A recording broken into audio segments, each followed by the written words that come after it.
Guys, we're back for another exciting episode of the Hashtag Wednesday Match Play presented by Eat Sleep Golf. And I am pumped for today's show because I know the guy. That's the first part. But besides the fact that I know the guy, he is involved with an awesome organization. Now, working for Troon and having been in the Troon corporate office, the Troon Junior Club was a big focus and a big talking point in our day-to-day operations in the corporate office. And now that I'm at a facility, same thing. We're always talking about ways to grow the game, get juniors involved, junior clinics, junior classes, you name it. Well, when I got to Naples, we weren't doing anything with any of the organizations like the First Tee. And I said, why not? Long story short, now they're at Tiburón Golf Club. And that's where I met this guy. He is involved with the programming with the First Tee Naples Collier. So I'm curious to learn more about that because I know a lot about the First Tee. I know a lot about the organization, but I don't understand kind of the structure of how is this different than the First Tee being in Naples Collier. So we're going to learn more about that on tonight's show. I am pumped to introduce you to Derek Clemmensen. I'm going to try to talk about the First Tee. I just know that there's a lot of kids that come to Tiburon every week. There are a lot of kids that are involved in this organization that are better golfers than me. And I'm a little nervous about the future in that regard because I need to either make more birdies or just realize that these kids are going to be better golfers than me. But Derek, tell us more about the First Tee, your role with the First Tee Naples Collier, and welcome to the Hashtag Wednesday Match Play. No, thank you, Ricky. I appreciate it. The First Tee nationally has been around for just over 20 years. Started basically on a cold day up in New York City with the heads of the PGA and George H.W. Bush coming out and cutting a ribbon and saying, we're going to do this. They wanted to find a way to get golf into as many kids' hands as possible. But the difference is the First Tee realized that teaching golf as a sport wasn't as much of an impact as teaching the whole game of golf. The First Tee, basically, we teach everything besides the swing. The swing and the basic golf fundamentals you can learn those anywhere, but we teach the rest of the game. We teach the etiquette, the rules, the how to be a good golfer, and then we carry it over and say, okay, now that you've learned some of this playing golf, take it out and live it in your life. Make these your life skills and really take them into the world around you. So that's the First Tee nationally in a shell. But we do a lot here locally. We're in almost every single elementary school in Collier County. We're in about 20 elementary schools in Lee County. We're in after-school programs with the Boys and Girls Club, the YMCA, the Sports Club, Grace Place, just all over the county. Big Brothers Big Sisters works with us, RCMA out in Immokalee. So we really do a lot to get golf everywhere we can. And we want golf to be a sport that these kids can play the rest of their lives. We're not necessarily interested in the next big superstar like Patrick Reed or a Jordan Spieth. We're looking for the kids that are going to play golf in their life with their kids, in their business operations. So really trying to make golf something that's a lifelong sport for them, but really make them better people. We really want to teach the life skills and be able to take those things that you learn on the golf course, how to be honest, how to have integrity, how to have good sportsmanship or good courtesy, and teach them that, those are the things that make us better people. So that was an introduction that stole my first question. So that might be the single best introduction that I've heard on this show today. So golf clap for that. That is fantastic. So it's really cool to hear all of the little intricacies about the organization. And one of the things that I've been trying to push for at Tiburon is to naming the 36 holes. One of the cool things that we did just recently is the black course was remastered, reopened last November, and we added a family tee. So on the black course, there's 18 holes, 18 tee boxes, measures about 4,000 yards. They don't have names. We wanted to name them. So you had a great idea how we could name those 18 holes. So tell us a little bit more about that and what that means to the organization.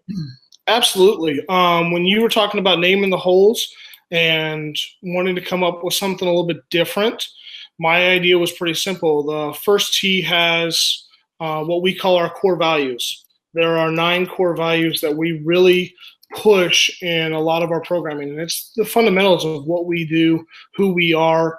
And so using those core values and then also using using our healthy habits. Our healthy habits come from Annika Sorenstam. She came together back, it's been at least, I believe, 10 years, and came up with some traits or habits that she thinks promote healthy and active lifestyles. The healthy habits are relatively new to a lot of the First Tee chapters. And so the healthy habits are broken into 3 categories. They're physical, emotional, and social. So the physical ones are energy, play, and safety. The emotional are vision, mind, and family. And then the social are friends, school, and community. So it's really given us a chance to reach out and find ways to, once again, take what we do at the First Tee and take it off the course. It really helps us reach out and teach them about things that go beyond the golf course, but use golf as the tool to translate it. One of the examples that we like to use with the play, everybody's saying play, whether it's the play 360 for football or the play 60 sports or any of those activities, it's get out and be active. Well, if you walk 18 holes of golf, you're going almost 5 miles of walking. So bringing that into the influence with the kids saying, look, if you want to be active, golf's a great way to be active. You want to talk about safety, we bring up the fact, especially down here in Southwest Florida, hydration, how important it is to drink lots of fluids, the importance of sunscreen. We do things teaching the kids about the importance of sunscreen. We have some of the solar beads that change color when they're out in the sun based off of the UV rays. And so we take those, we spray some with sunscreen, some without, toss them out, and the kids are blown away of how quick they change when they don't have sunscreen. And so, being able to teach those healthy things that really go into much more of what they are. The vision is one that a lot of kids don't understand at first. They're like, my eyes are just fine. And we're like, no, vision is in looking forward. Part of what we teach as they get older in the program is some goal setting and then some career planning and life, looking forward in life. And, okay, where are you going? What do you want to do? What's your college goals? What's your career goals? And looking through those. So those are our healthy habits. But we also have our core values. Our core values truly come from the game of golf. You look back and you think of some of the greatest golfers out there from early on, the 20s, the 30s, the 40s, even through Arnold and Jack. You're thinking of words called like honesty, integrity, sportsmanship, respect, confidence, responsibility, perseverance, courtesy, judgment, making the right choices out on the golf course. So those are our core values, and that's the fundamentals of everything we teach. We go back to them at every level we work with the kids, and those things are those are the things that if they take those away and carry with them those 9 core values and those 9 healthy habits, you automatically have made a kid a better person for the rest of their life, not just on a golf course. Wow, that is so awesome. So you're an Eagle Scout. I am. What does that mean, and how does that translate into your role with the First Tee? Well, being an Eagle Scout is one of the highest ranks in all of Boy Scouts of America. Growing up, being in the Boy Scouts was something that gave me a home. It gave me a place that I can go and be part of. Gave me a group of peers that drove me to be better. To be an Eagle Scout takes commitment, takes a lot of work. We had our law. A scout is trustworthy, loyal, helpful, friendly, courteous, kind, obedient, cheerful, thrifty, brave, clean, and reverent. And that's how I was raised to live my life. And it gave me a foundation. The First Tee wasn't around when I was a kid. It didn't exist. It didn't start till 1997. So it didn't have those core values to be able to build upon when I was a young kid trying to learn to play golf, and then I stopped. But trying to learn things and grow that way, the Boy Scouts gave me that. So earning the Eagle Scout Award was an opportunity for me to say, okay, this is what I've learned, this is what I've done.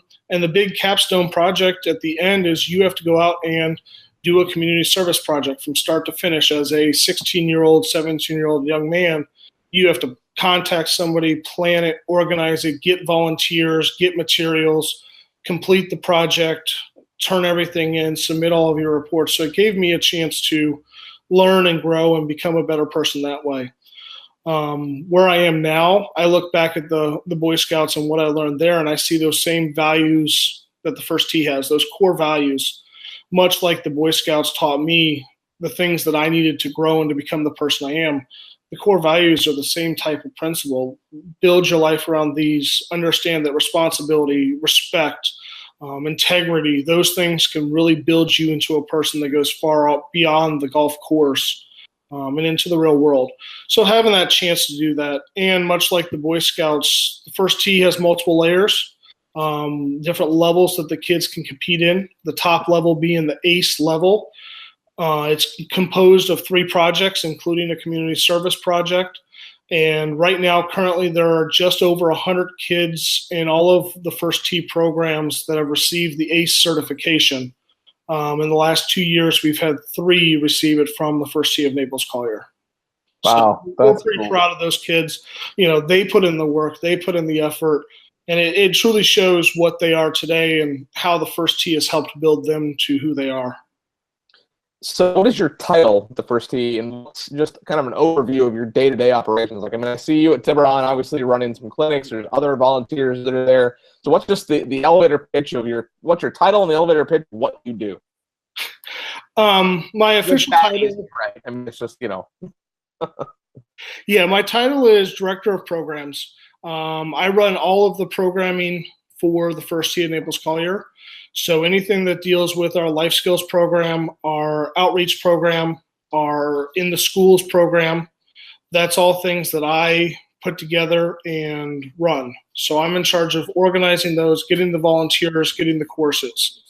So our life skills program is where what you see at Tiburón each session, and we've been out there quite a bit. And we love being out there.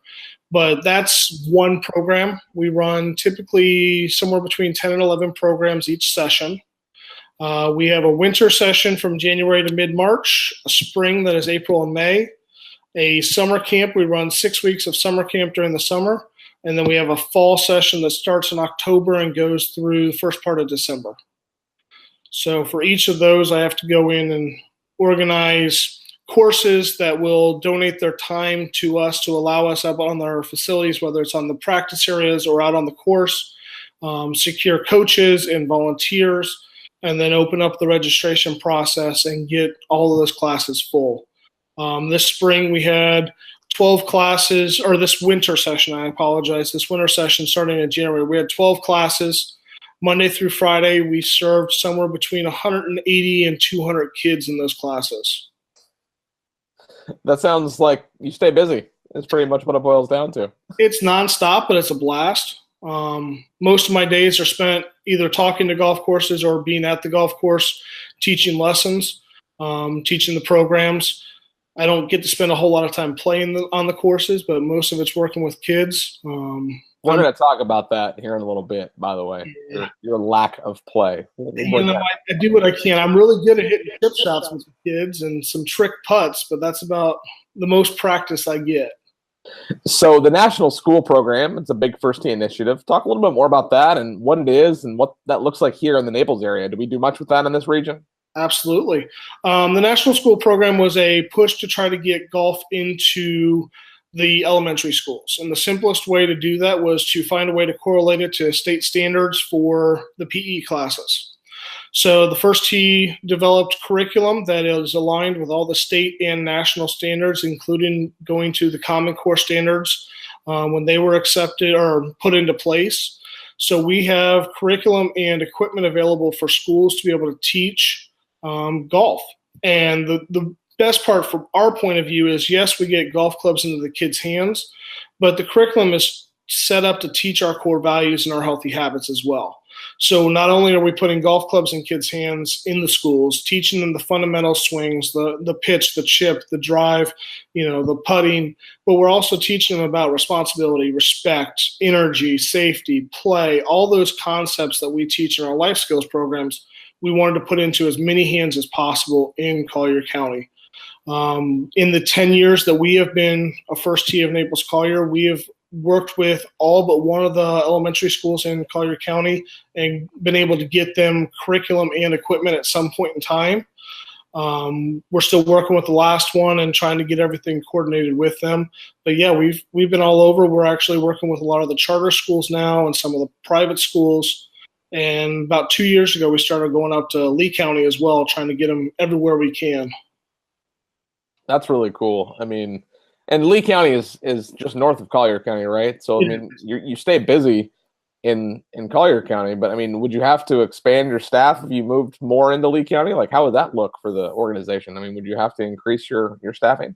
We probably would. We've done a lot with Lee County. We actually were working with a trying to start a First Tee of Lee County, and it just never took hold up there. And so we didn't want to lose out on having the opportunity to put golf clubs in kids' hands up there. So we've continued to work with them with the NSP and some with the Drive program, which I know you'll probably ask about, but working with the Parks and Rec department up there.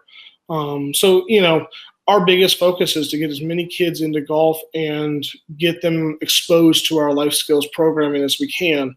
So even if it's outside of Collier County and we have a chance to do something, we want every kid to have that opportunity. So we've gone outside a little bit, but we'd love to keep going that way, but it's definitely going to take additional staff to do that. So last weekend, back to Tiburón, we hosted a fundraiser for the First Tee, raised a whole bunch of money for the First Tee. It was a really fun day, and the weather was perfect, and Lisa Erdmeyer and her team members at Tiburón did a really good job with that. Lisa actually helps with the First Tee whenever they're out at Tiburón, so she's really involved just from a membership perspective. But I'm curious, outside of fundraising events like that we did here in Naples, how can people at home, watching at home, get involved? Can they donate? Can they donate their time, funds? Kind of what can somebody do? Absolutely. No, and thank you guys for everything you did last weekend. We had a blast being out there. I know the kids that were able to be part of everything really. Yeah, that was pretty cool. Kids actually on the golf course hitting shots and stuff. That was pretty neat. So, no, thank you guys. It was a great time.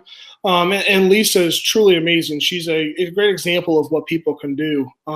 Her focus started out with, hey, she wanted to come out on Tuesday afternoons and say, hey, I want to be up there and work with the kids. So she volunteers with us. She's gone through our training programs and our background check and all the fundamental things that we go through with all of our volunteers. But she comes out and gives her time. And one of the biggest misconceptions that I hear a lot when I have people asking about volunteering is, but I'm not that good of a golfer. And that's exactly it. It's not about the quality of person that comes out to teach, not about their golf game at all. It's about them being present. The kids that we work with, they want a coach that they're going to see every week. They want a coach that's going to be there and cheer them on and give them high fives when they hit the ball. A coach that's going to reinforce the lessons that we're teaching, whether it's the core value of the week or whether it's, hey, when we're hitting our putts, we're doing this.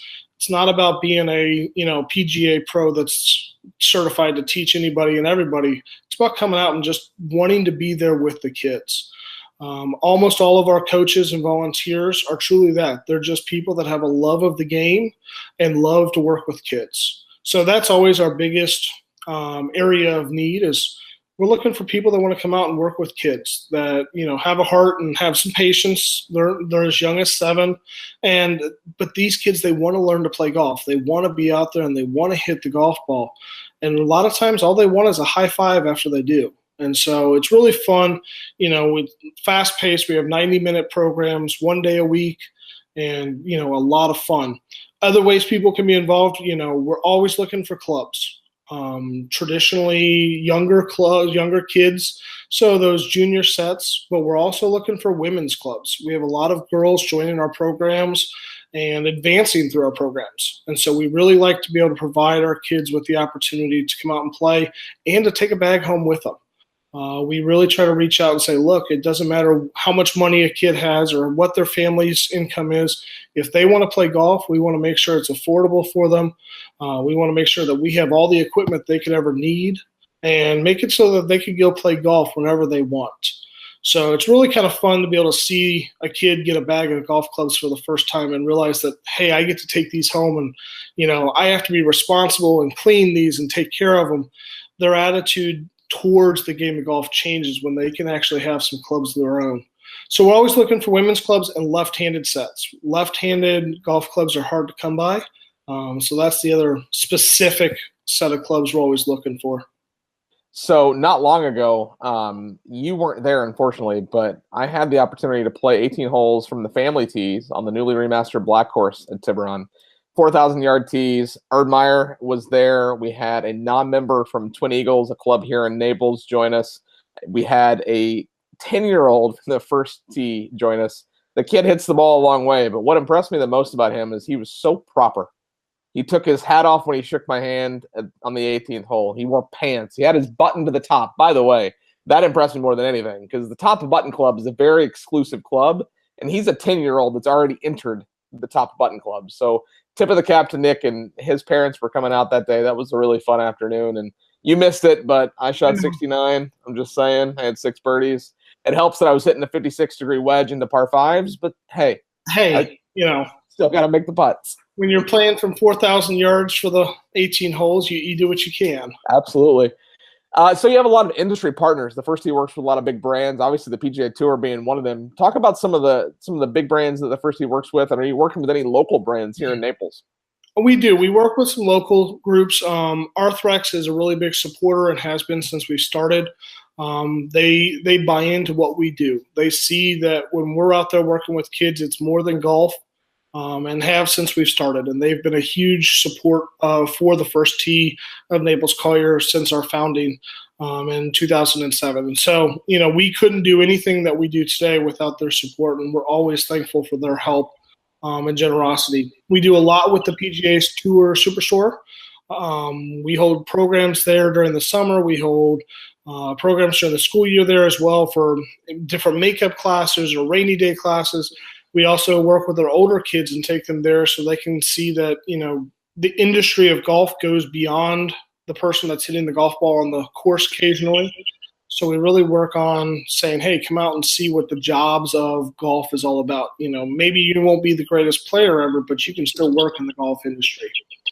And then we work with lots of different areas. Pebble Beach, we send kids out to Pebble Beach every year, and the Pebble Beach area donates their course and donates a whole bunch to a lot of what the First Tee does through their sponsorships and things. But there's a lot of corporate partners out there that come in. TaylorMade just worked with the First Tee for numerous years, supporting and offering deals and discounts for our kids to be able to purchase clubs.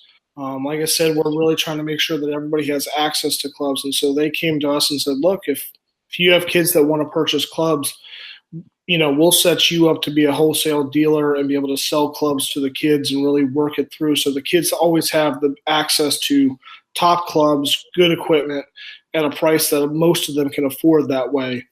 Adidas has also came in for quite a while and done sponsorship through apparel that we wear.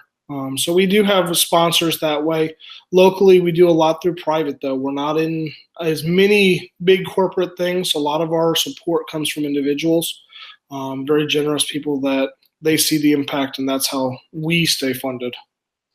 That's really cool. And I mean, this show is only a half-an-hour program, or maybe a little longer on this episode, because you just can talk all day about this organization, and I could listen to you talk all day about the organization.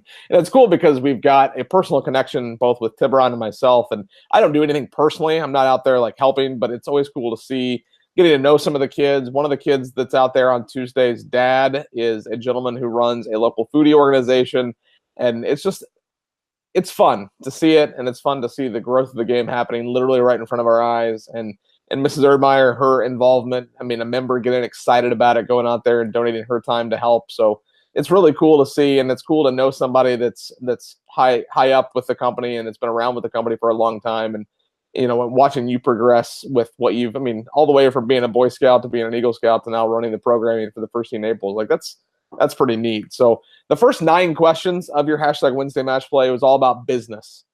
It was awesome, and I'm not discounting anything that you've said, but let's have some fun. Are you ready to have some fun on your back 9?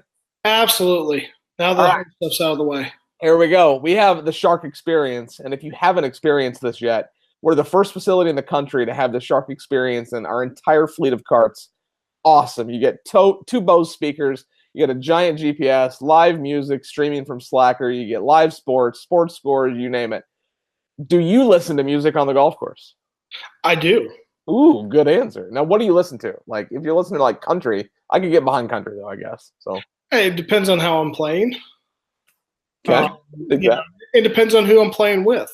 So it just depends on the mood. We can do anything from country to some hard rock to, just depends on what the round is going and where we're playing. Don't want to offend anybody else that might be out there, but we like to play some music and have some fun. Good segue to my next question. So if you and I ever actually play, you can pick the front 9, I get the back 9. So that's a fair trade. When are we going to freaking play? Like, I'm sick of asking. I'm going to stop asking. Like, you keep telling me no. When are we going to play? Hopefully soon. In May I start to slow down a little bit. So definitely we'll pick out a day in May, and it'll just be clear the calendar, and I'm coming out. We're gonna go play. It's gonna rain that day, so always, you know. As long as it's not lightning, I'm not playing. I'll play in the rain as long as it's not lightning. I'm with you on that. So there are some legit craft breweries in Southwest Florida. Speaking of, my beer glass is empty, so I need a refill. What's your favorite local brewery? Probably my local favorite place is Oil Well. It's a little, right. The best part about going up to Oil Well out in Ave Maria is that they bring in quarter keg craft beer from all over the state and from the U.S., but they're constantly rotating it through. And it gives you a chance to show up to a small little mom and pop store. They have 20 rotating taps, and it's just given a chance to try the beers that are out there. You don't feel like you have to buy one beer over and over. You can go up there and sit and drink and try a whole bunch of different beers. Plus, they have all their cans and bottles there that they get from all over. So, Matt and Danae are just amazing people. They take care of us up there, and it truly does feel like the Cheers, bar where everybody knows your name. You walk in and they're all saying hi, and before you sit down, your first beer is already on your spot because they know roughly what you're going to try, or they're going, hey, you got to try this beer. It's worth it. So I don't know if you know how well I know those two. And about, 6 months ago, I brewed a beer that was my 10,000th unique beer check-in on Untapped. Yep. Everybody watching probably has no idea what I'm talking about. You might not even know what I'm talking about. I know exactly what you're talking about. All right. Well, Matt and I actually came to the brew day up at Bury Me in Fort Myers when we brewed that. And I've become very close with those two. And I wish it was closer. It's like a 45-minute drive for us to get out there. But we go out there as much as we can. Love Matt and Danae, and I make sure that they'll see this episode because that's fun that, a local craft beer bar is going to get a mention in a golf-themed YouTube show. So Absolutely. That's pretty fun. Now, there are a lot of beaches in Southwest Florida. Do you have a favorite? No. I'm not a huge beach person. Yeah, I'm not either. Like, it's weird. I live 3 miles from the beach, and I never go. I don't mind it. I get bored. If it was me, I'd rather be under the water scuba diving someplace. We mentioned that earlier in something else, but yeah, I'm much more of a scuba person. Put me out in the water. I'll come out and dry out and hang out for a few minutes, but I'd much rather be in the water. So I don't know if you saw on Facebook not long ago, I posted that it's on my bucket list to see the Titanic. Like I actually want to go 2.5 miles below the surface and see the Titanic. And ironically enough, earlier that week when I posted that, I was posting about how I was never going to take a cruise because I have no interest in going on a cruise. So not only do I not want to go on a cruise, I want to go 2 miles down below and see a cruise ship that sank. You want to talk about the Titanic? I actually met the guy that found it. I've met him and seen his personal museum up in Connecticut. What? Yeah, I've got to meet him and talk to him. Truly an amazing guy. All the stuff that he did, looking for it, and then all the trips he's taken. And I'm with you. I'd throw on a tank and hop in a submersible and be down there in a heartbeat just to be able to see it. So. I didn't have a bucket list until I played the old course at St. Andrews in Scotland. And now I've got one, but it can't be like a, Sea Pebble Beach or, go scuba diving. Like, it can't be something silly. It's got to be something legit, right? Oh, yeah. So the first thing that I added, or one of the most recent things that I added, was to go cage diving with great whites. So next year, I'm going to go. I mean, it's that simple. And I'm going to probably ask, can I touch the shark? I'm going to touch it. Like, I'm going to reach my hand out when its head's past me and touch it. I have to touch a great white shark. Like, I'm sorry. That's just, it's going to happen. But I've added now, seeing the Titanic. It's the retail value to see it's about $100,000. Okay. I'm not going to pay that. That's absurd. No. Nobody's got that kind of money. But I've already made a connection. I posted this on Facebook, and through a couple of my friends, I've already made a connection to somebody that knows somebody that is actually on the team that sends people to the Titanic. And she thinks that she can get it for either a preferred rate, if not complimentary. So if she says that, I'm taking a week of vacation and I'm going to go see the Titanic. So you may be coming along with me. I don't know. No, you're talking great white sharks. Great white sharks are one of my favorites. That's why I learned how to dive. I fed sharks in the Bahamas once. Like, I literally learned how to dive so I could be in shark-infested waters, as crazy as that sounds. I want to. I don't even need the cage. I want to go diving with great whites. I don't care if we have the cage or not. There's a place down in the Keys called the Hump. It's off the coast of the Keys. It's where the deep water from the Atlantic comes up and comes. I think it's about 250 feet up from the floor. The floor is about 250 deep, and then it drops back down before it heads into the Keys. And there's some great drift diving there. You have to be Trimix certified, so you can stay at 200 feet.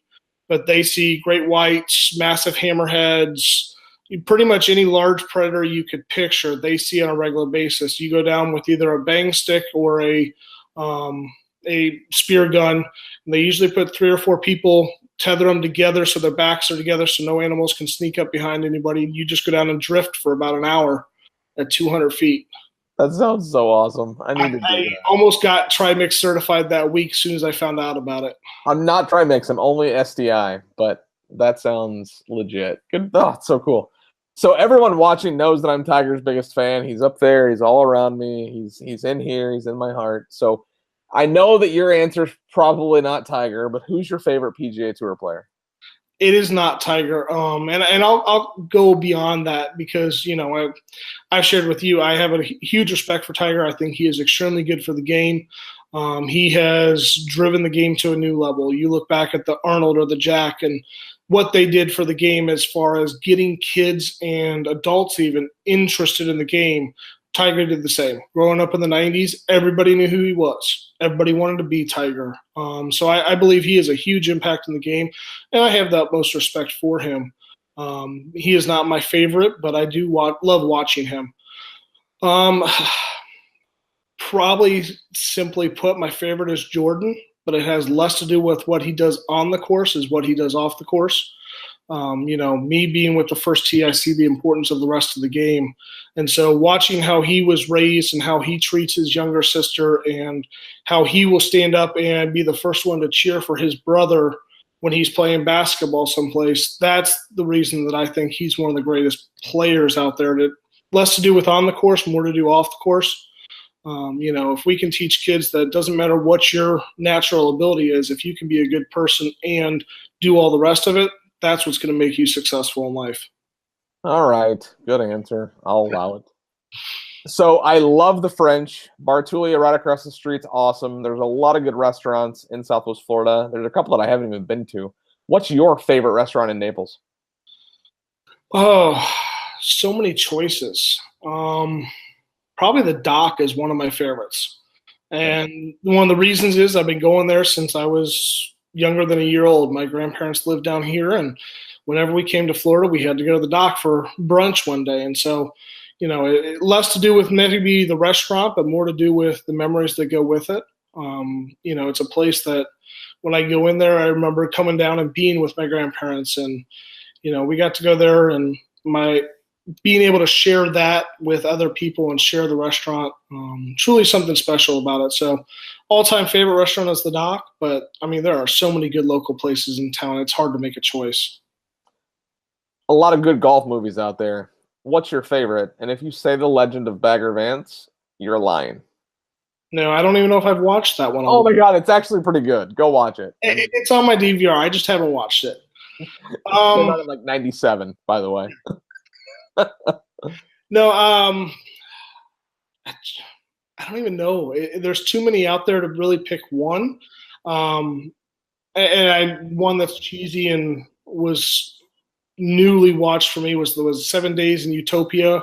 It wasn't bad. No, and I like the fact that it gave some theories and thoughts behind why and the mental side of golf, and that's you know me and working with the kids, and a lot of what I teach, because my expertise is not golf, it's the mental side of golf. How do you play? Why do you hit the shots you hit? How's your mindset when you miss or have a bad shot? How do you think through those things? So that was probably one of my favorites. You got to love Happy Gilmore because it's Happy Gilmore. You got to love Tin Cup. Just there's lots of good ones out there, but that's probably my most recent one I've watched. Watch Tommy's Honor if you haven't seen that. The executive producer was on this show, and it is a fantastic movie. I watched it right before I went to Scotland, and it's basically young and old Tom Morris's story. And then to watch the movie, go there, see their grave, play the old course, it's a pretty special movie. So check that out. Yeah. Now, the next question, I'm very cautious to even ask you, but I have to. And I've considered taking my headphones off and letting you answer it and not even listening to your response, but I respect you enough to not do that. Do you think Tiger break Jack's record? Why or why not? You know my answer on this, and it's no. I don't. And it's nothing against Tiger. I don't think he has the ability to pull it all together yet. Now, I think he could surprise us, absolutely. But I don't think he's there yet. I'm thrilled he's back. I'm thrilled the way he's playing. I'm thrilled with his health. But I don't know if he's going to be able to cut through. There's so many young players and even older players. I mean, Sergio last year, that no one thought he could win the Masters, and him coming through and having such a great time. I don't know if he has the talent to beat everybody that's out there.